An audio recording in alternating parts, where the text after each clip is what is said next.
Hello, everyone. Welcome back to the glorious Republic of Swordland, where we have just writers arrested. Fantastic. Uh, as I was saying, we have just signed an alliance with Agnolia. Hopefully, that will protect us against Rumburg. It is, however, gonna spoil our trade potential with Valksland, which is not great.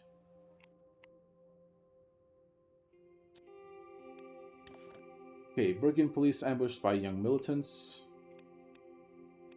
Okay, let's go to Velen, shall we? This will, if I remember correctly from the last playthrough, this will not go as well. Mostly because I have a conscience. Sordland one's flight from Holsor to Vraklavitz took approximately 5 hours. Despite heavy turbulence, I managed to sleep a little. Simon, David, and I landed at the international airport, the capital city of Velen. Our aim here was to finalize the trade deal drafted between Sordland and Velen.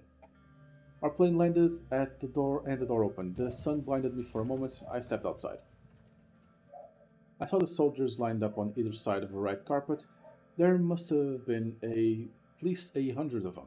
The marching band started playing, and the soldiers immediately saluted me. See, Valgland, Agnolia was kind of snubbing me off by not meeting me at the runway. This is too much. There's a happy medium, you know? Let's just proceed to the carpet without any gestures. They're not my soldiers. I walked downstairs and proceeded without any gestures. At the bottom of the stairs, Victor Smolak was waiting for me next to a military jeep with a few soldiers by his side. There were a few reporters at the edge of the crowd, waiting with their camera. He was a tall man, almost as tall as me. He was wearing large sunglasses and a regular suit, contrasting with the military attire of everyone else in the field. Mr. President, welcome to Vraklavitz. He immediately motioned for an embrace. We hugged, and many cameras went off at the same time. He turned around for a couple of additional poses. Thank you for inviting us. Now that the pleasantries are done, let's go. We will take the jeep for a tour. With another tune from the marching band, we boarded the military jeep. He sat in the seat, and I sat next to him. As we started speeding up, the soldiers saluted again. Victor saluted back. Sure, let's salute the soldiers. Is it me or the line is going more up? Saluted the soldiers. Both of our security details started following us immediately, along with a team of reporters. We'll first go to the city center to see the unveiling of a statue. Whose statue? Mine, of course. Of course. We kept making small talk about the flight and the weather as we made our way towards the city center.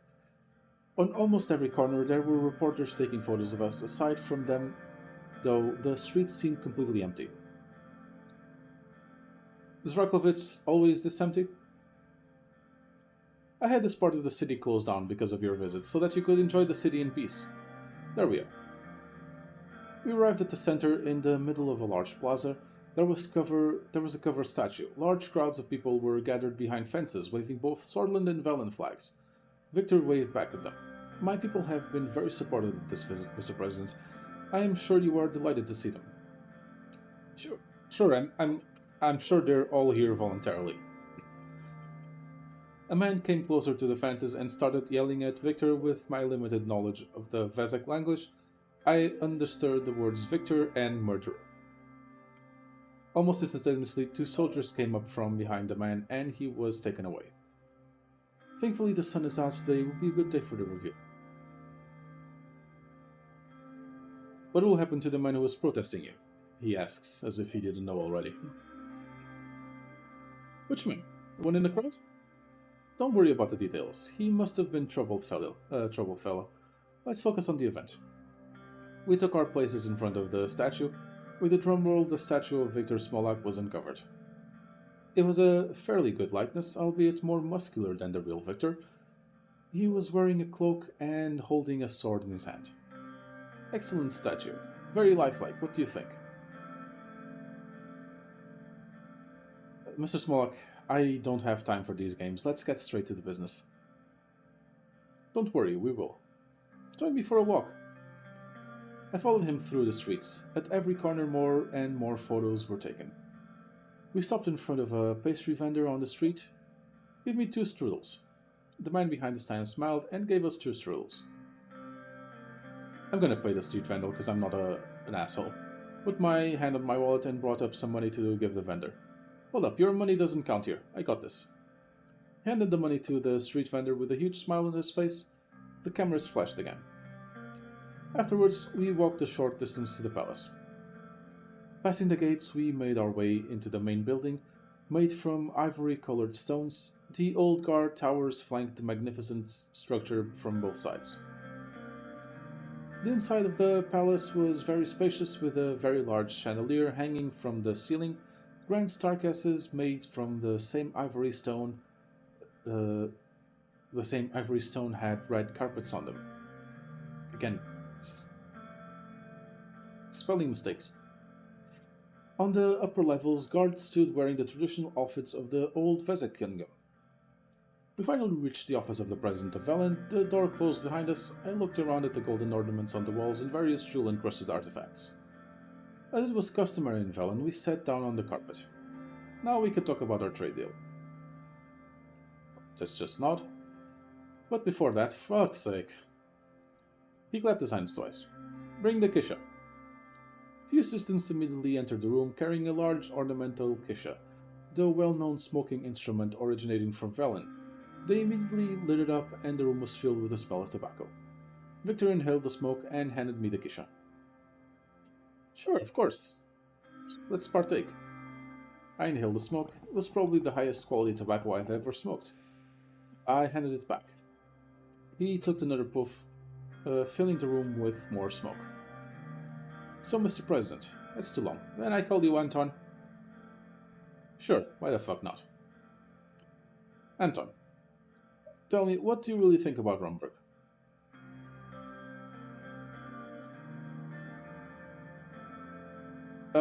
They're a threat to the region. I agree with your sentiments, Anton. They are a threat to everyone in the region. I assure you their time will come. In due time, yes. Are you planning something? Well, not yet. First, I need to solve some problems that they are creating for me. I'm listening. He clapped his hands again. 2 assistants came into the room with a map of the border regions between Velen and Sordland. He pointed at the border. Look, Bloods and their so-called BFF are causing problems for me in this region. They are getting increasingly dangerous with Rumberg's active support. I know that they are a problem for you as well. I will not allow these traitors to exist within my borders, so I will hit them with all the might of Velen. These terrorists need to be destroyed. I will cut all their supplies from Rumberg and trap them on the mountains. I call it Operation Bear Trap. I do not support any military action this close to my borders. He lay back on the large pillow behind him. Here is the deal. I will give you objectively the best trade deal in the region. You will give me your assistance crushing the terrorists on both our borders. No, nope. I will not meddle in Velen's military interventions. This is not just Velen's problem, this is also Sordland's problem. These terrorists are doing anything they can to destabilize the region. My spies have infiltrated BFF cells and they found caches of K-74s. We traced them back to Rumberg. This alone justifies my retaliation to protect my country. Worst of all, we also found that similar shipments are going to Sordland. Rumberg is trying to unite the BFF forces in both our countries. However, the main problem is the border security between our nations. BFF militants have been using the mountains between Sordland and Velen to escape justice in both of our countries. If we don't act and trap them in those mountains, they will keep replenishing their forces in both our countries and keep waging war against our citizens. It's the thing. The people from the mountains are very good at staying in the mountains. There's no way you defeat them with violence. People have been trying it for very, very long, and it has not worked. The only way to defeat terrorism is with talk and negotiation and imperfect as it is, diplomacy. Yes, Anton, you see, this is not just Valen's problem. Let's take a step back and talk about what you'll get in return. I propose you a no-tariff agreement, co-investment projects in oil. In return, you will assist me in destroying the armed militants in my country. You know that as long as they use the mountains in Velen as a base, Sordon and Lesbia will equally suffer. This is in the interest of the whole region.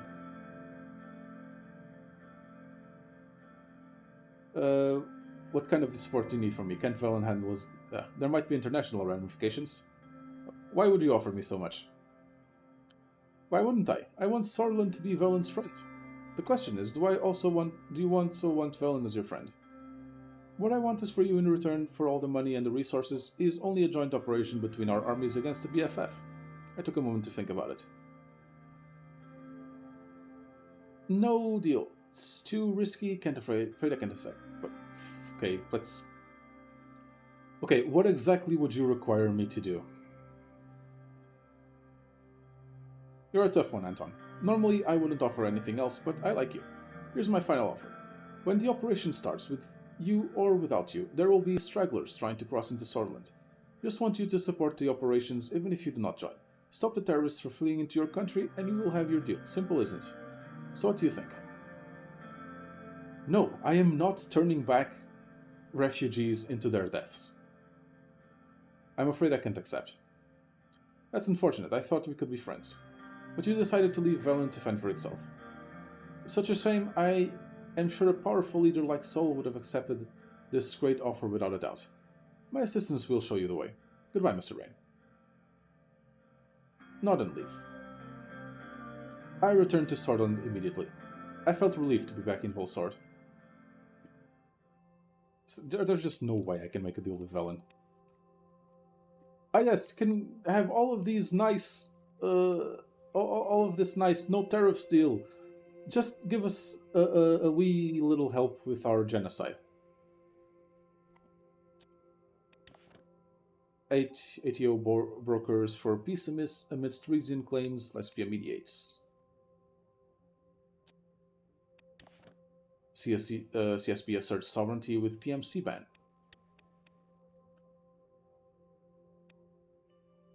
Sure, okay.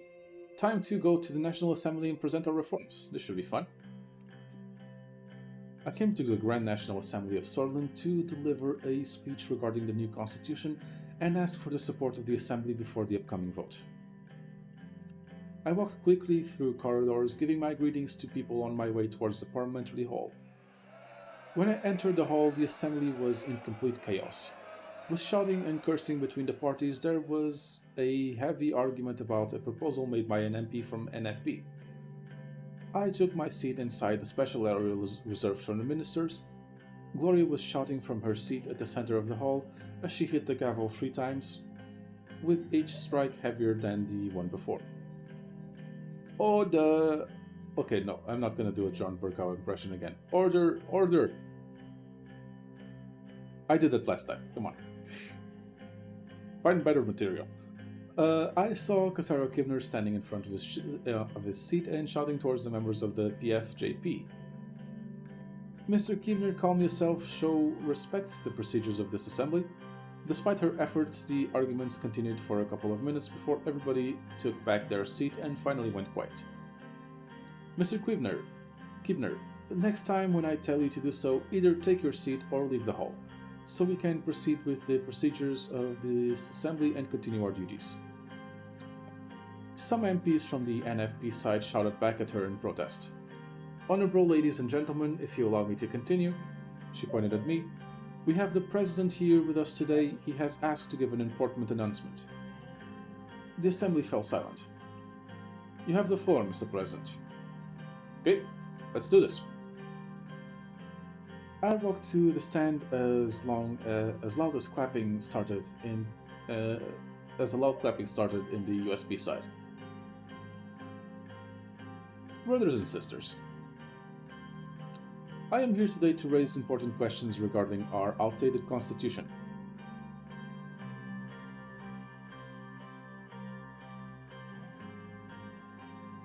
Let's focus on making them feel nice. Elected assembly has always been overshadowed by the executive and the designated judiciary branches in Scotland. The Grand National Assembly must be able to exercise its job properly and without obstruction. However, our current constitution fails to guarantee this. I continued.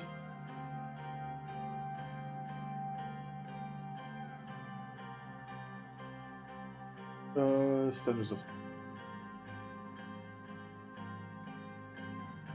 Okay. Sure, let's go with this one. Therefore, we propose changes to the Constitution to prepare Scotland for a more democratic era. Applauses came from the USB and PFJP seats. We will rebalance the branches of government to ensure a more democratic process. I focused on unity. It is more important than ever that we stand united as a nation in these changing times. I call everybody to be part of the change our people has been calling for. We all want to make Scotland better, don't we? Let's embrace democracy and unite under the banner of our people, and surely Scotland will be great again. Yes, make Scotland great again. For fuck's sake. Let's embrace the future. Just as I was about to continue speaking, Gloria Torre interrupted me. Mr. President, with all due respect, I believe Scotland is already democratic.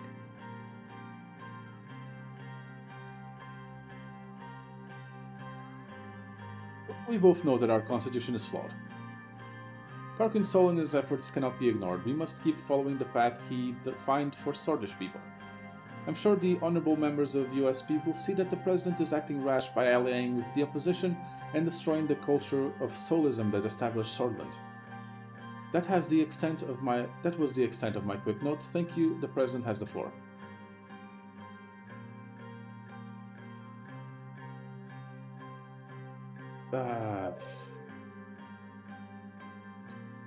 This just makes me look petty.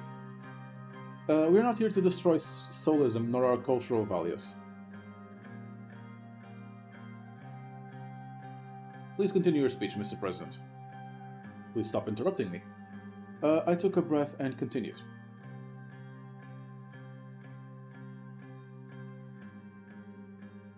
I ask everyone to think clearly about our current situation and join us for change.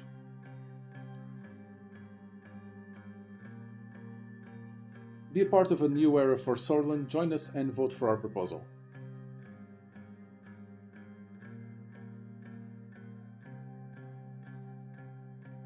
The USP will change and lead Scotland into the future. Let's finish with a poem. Decided to read a poem before I end my speech. There is a victory growing with every morning. There is a revolution that's coming.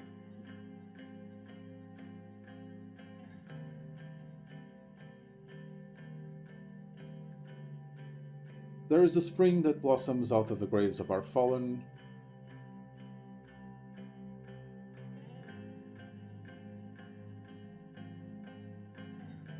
Fear not when the dark falls, there is an artist painting the sun. That's an awful poem, but beyond the next morning, there is victory waiting to be won. The assembly roared with all kinds of different reactions. Some applauses came from the PFJP and USB seats. Most of the others started to make loud noises again. Thank you for the speech, Mr. President. So, didn't go great. Fantastic. I walked back to my seat as many MPs asked to speak. Franz Richter was among them. Yes, Mr. Richter. Thank you, Mr. Speaker. I would like to thank Mr. President for his speech. We, the People's Freedom and Justice Party, stand in agreement with the need for a more democratic constitution I would like to thank the ladies and gentlemen of the United Swordland Party for their more open attitude compared to past years. As long as Mr. President's words prove not to be just words, we will be behind this much needed movement for change. We welcome this attempt. As Mr. President, I ask Mr. President to share the final contents of these proposals as soon as possible. Thank you, Mr. Speaker. Suddenly, Casaro Kibner started yelling from his seat. The President must have lost his mind to cooperate with the likes of you, Mr. Richter. You and the FJP are nothing but puppets of Western interests. Order! Madam Speaker, I know you are in agreement with me as well. Don't stand idly while this administration is making deals with snakes and undermine the integrity of Sword. Order, Mr. Kibner. How many times do I need to say? You are speaking out of turn. I demand to speak. Gloria gave him a stare. She looked annoyed. Very well, Mr. Kibner. Go ahead. Mr. President, he looked directly at me. The nationalist movement does not agree with your priorities, nor the way you're trying to implement them. I could care less what the nationalist movement thinks. The National Front Party will not stand with you or your new constitution. Let it be known that the NFP's concerns are not included in this so-called democratic reforms, thus Mr. President has no right to claim them as such. We will stand our ground against any attempt to bring down our established political culture and national values. Thank you. Casaro went back to his seat, but the chaos in the assembly continued. Asked to speak. Yes, Mr. President. Mr. Kibner. I looked at him.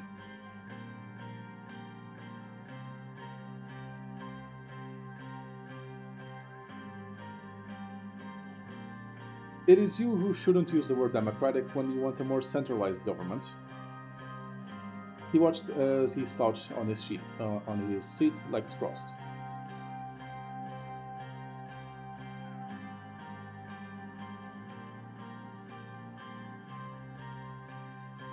We don't need you.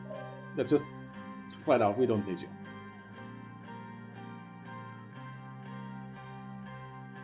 Your times have passed, Mr. Kibner. Gloria looked at me to see if I'd finished my response. Mr. Richter. I looked at him. We'd like to have cooperation between our parties. I welcome your positive attitude, and I encourage you to go further. Gloria looked at me to see if I'd finished my response. Thank you, Mrs. Speaker. I got up from my seat and started my walk toward the exit. MPs kept shouting and responding to each other, creating a loud mess where nothing was legible. Order, order, this topic has finished. We are moving on to our next topic. I slowly left the hall. The shouting could be heard from every quarter of the Grand National Assembly. Well, that went well. 121 signatures. Okay, not great, not terrible. Wealth of Nations. What's to now? Proposes divided communities in Bergia. Van Horten wins elections. Should be good for us. Okay, opening the H3 highway. Finally. Arriving in Lechhaven for the grand opening ceremony of the H3 highway was a proud moment for us all. Simon and Elias, who heavily assisted the project, were with me along Lucian to decide on how to proceed tomorrow. Lucian stood up. First of all, congratulations everyone. To many more projects like this. Well done. We couldn't have done this without our excellence team. Indeed. Let's move on to our plans for the opening tomorrow. It's been a long time since the last successful infrastructure project. There is good reason to capitalize on the occasion. I have a plan on how to do that. If Mr. President accepts, a drive from Lechhaven to Arvory should do the trick. After the motorcade takes off, the road will be open to the public. What are your thoughts? I don't support anything beyond the opening ceremony. Actions speak for themselves. Involving the President could be beneficial for his image. I think so too, Mr. President. Sure, of course. We're opening a new highway. What more to show? What best to show confidence than be the first to drive across it? There's much to gain. Very well. Sounds good. I would display unity and strength if we were all together in the convoy. Additionally, a large crowd is invited for the ceremony and will be watching the opening speech. It'll be a good opportunity for exposure, I think. Agreed. Every single press outlet has of course been notified and they will be there. Simon stepped in for a comment. On another note, it goes without mentioning that it was a team effort. Beginning with the President who put trust in me, I want to thank all involved in H3. Simon, you deserve a lot of credit. After all, it was you who came up with the project. Finally, people got what they wanted for a long time. We will need to show our best face tomorrow. I'll make sure that our focus on improving business and logistics is relayed to wherever necessary. Alright then, we have a lot of work to do tomorrow. See you in the morning. See you at the ceremony. Well, once again, good work from everyone. The team left, leaving the rest of the evening to prepare for the big day tomorrow. The next day, a stage had been erected next to the entrance of the highway in the downtown. The calm and warm weather created a positive mood in the usually breezy Latchhaven. The crowd was large, but still smaller than some rallies due to the strong PFJP presence here. We began moving towards the stage as the excitement was growing. Signal Lucian to begin the ceremony. We were all ready to begin the ceremony. I gave the green light and the opening address began. Brothers and sisters of Swordland, I welcome you, Latchhaveners, today as a proud servant of this country. Lucian's voice echoed in the square next to the highway. Hundreds of Swordland and USP flags began to wave as the cheers intensified. Without further ado, I invite the President of Swordland to the stage. I moved up to the stage to address the crowd. The press were taking dozens of pictures.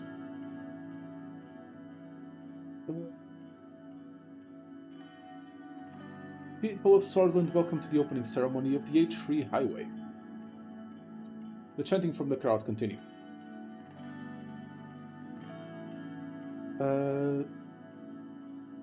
At the beginning of this, yeah, sure, let's try to make ourselves look good.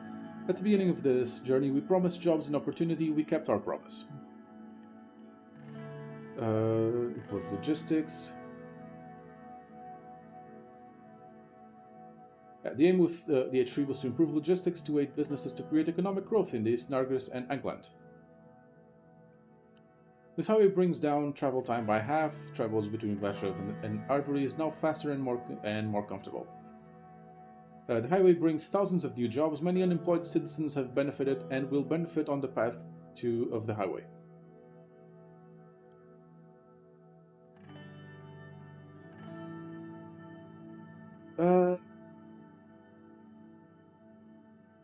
We have to thank the mind behind the highway project for it all. The esteemed Minister of Economy and Tax, Simon Hole. Please come over here. Simon walked up to me. Thanks, Mr. President. Our aim with this project is obvious: to improve the speed and efficiency of transportation.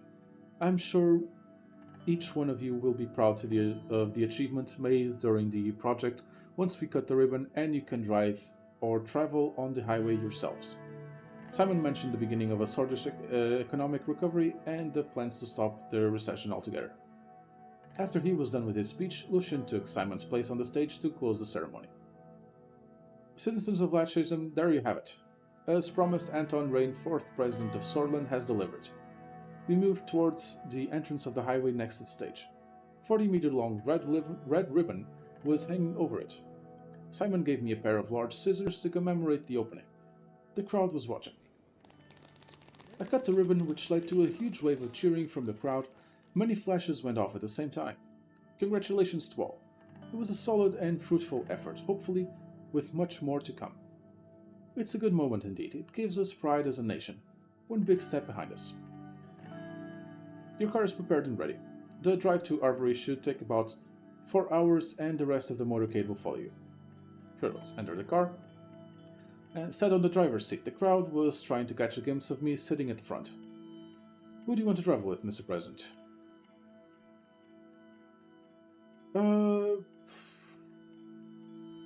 Let's take Lucian with me. We want to keep him loyal. The sneaky little fuck. Lucian, you'll be my preference. Thank you, Mr. President. It will be a good journey to talk about the reforms and our efforts to pass both the Assembly and the Court.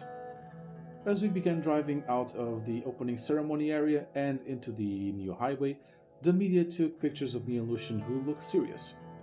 The new highway was in pristine condition and quality. It better, it's fucking new.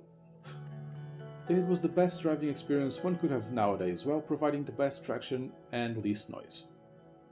After the relaxing 4-hour drive to Arvory, we were welcomed by celebratory citizens and Mayor Eric Neal. The highest official opened to the public.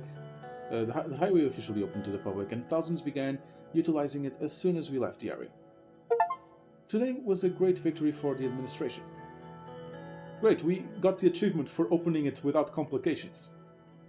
I think we got complications when they asked for more money, but hey, still counts. Today was a great victory for the administration. And on that high note, that is going to be it for this episode. Thank you all very much for watching. As always, I have been Pope. Please do like, comment, subscribe. I will see you all next time.